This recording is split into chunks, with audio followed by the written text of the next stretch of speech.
Energy-saving light bulbs may be causing skin rashes in some people, but that's not the only potential problem we've uncovered. Just listen to what others say is happening to them. Here's part 2, dirty energy. This is reading 580 roughly.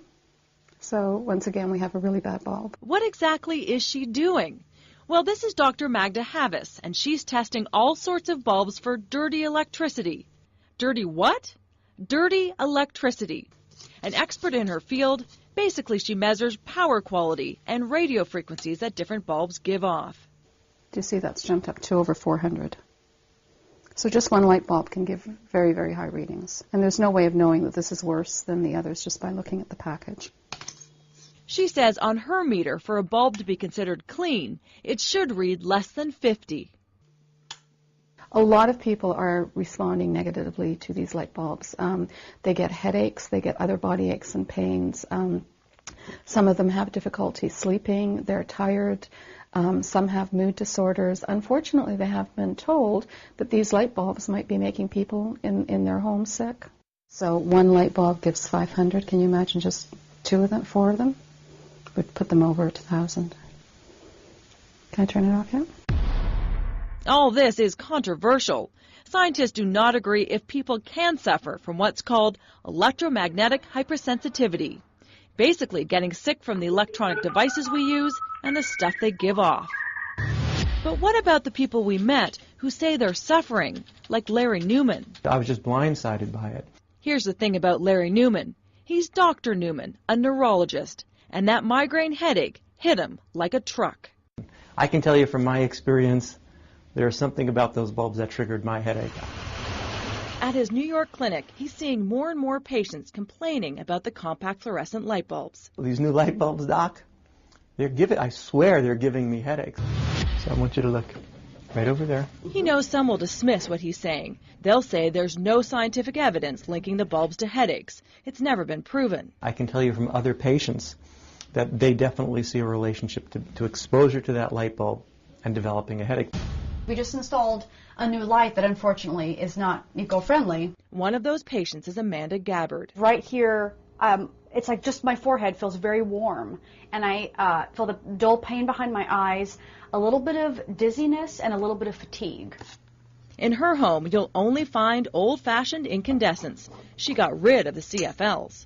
I'm very confused by it. It's kind of mind-boggling. So I think it was just a light bulb. What can it really do? And isn't it supposed to be this great thing? And it's eco-friendly and it's wonderful for the environment and everyone's doing it. But she can't escape it. When she took a trip to Italy and stayed in this hotel, her room was loaded with the curly bulbs. Instantly, she knew. I thought, oh no. I came all the way to Europe to have this wonderful vacation. I thought it's going to be ruined. We had to take them out immediately.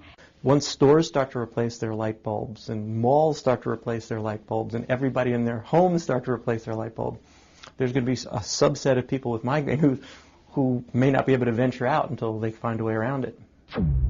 Dr. Christine Lay, a neurologist and headache expert, says people like Amanda prove it is happening and science needs to catch up. I think a lot of times things are introduced and then it's the people that will begin to say, no, wait a minute, something's going on here, something's not right. So what we hope is that as more people speak up, more scientists will begin to become involved. Health Canada says, yes, it's true. The compact fluorescents do give off radio frequencies, but they say the amounts are safe and thousands of times below limits that have been recommended. As for the lighting companies, they say their bulbs meet industry standards and are safe. Again, no one would talk to us on camera. Health Canada has a serious responsibility, and they're not living up to that responsibility. They're right now just trying to deny that there's a problem without recognizing what they should be doing to actually investigate it rather than just deny it blindly.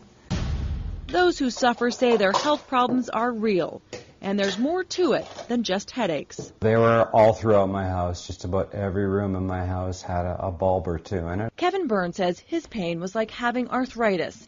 So convinced dirty electricity is, well, dirty, he quit his job to test other people's homes for what he calls electrical pollution, starting with the curly bulbs. When you get closer to the bulb, you can see the significant electric field that these compact fluorescence bulbs throw into a room. Now that's measuring over 1,000 volts per meter right there. And that electric energy is going through you, through your body to ground. I know there's a lot of people that are having adverse reactions to them, headache, fatigue, the chronic pain that I felt.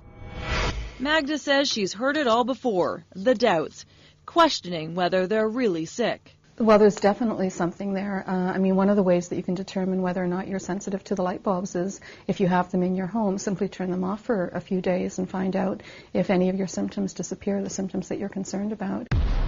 Okay, let's review. UV, headaches, skin problems, and of course mercury. So the old light bulbs are being banned in 2012. Manufacturers are scrambling to create new ones. The best choice for the future may be these, LEDs, light-emitting diodes. And it's reading 27. It doesn't contribute to dirty electricity at all. No mercury, no health concerns, and way more efficient than the curly bulbs. But right now, it's compact fluorescence. People go to their doctors aren't aware of this as an issue. And so very often they try to treat them and nothing seems to work. And then they recommend that they go see their psychiatrist because they think it's a mental disturbance. And I think that's such a shame because it's such an easy thing to resolve. This is so frustrating. We're told to do the right thing. Now, doing the right thing may make people sick. Allison is with us now. Allison, it seems like there's no winning here. And Mary, time is running out. The federal government has set a deadline. By 2012, you have to use something that's energy efficient. And right now, that's compact fluorescence. All this is happening when people don't have any other real options. So we'll continue to fight for answers. And when we get those answers, we will update you. We'll be right back. Next.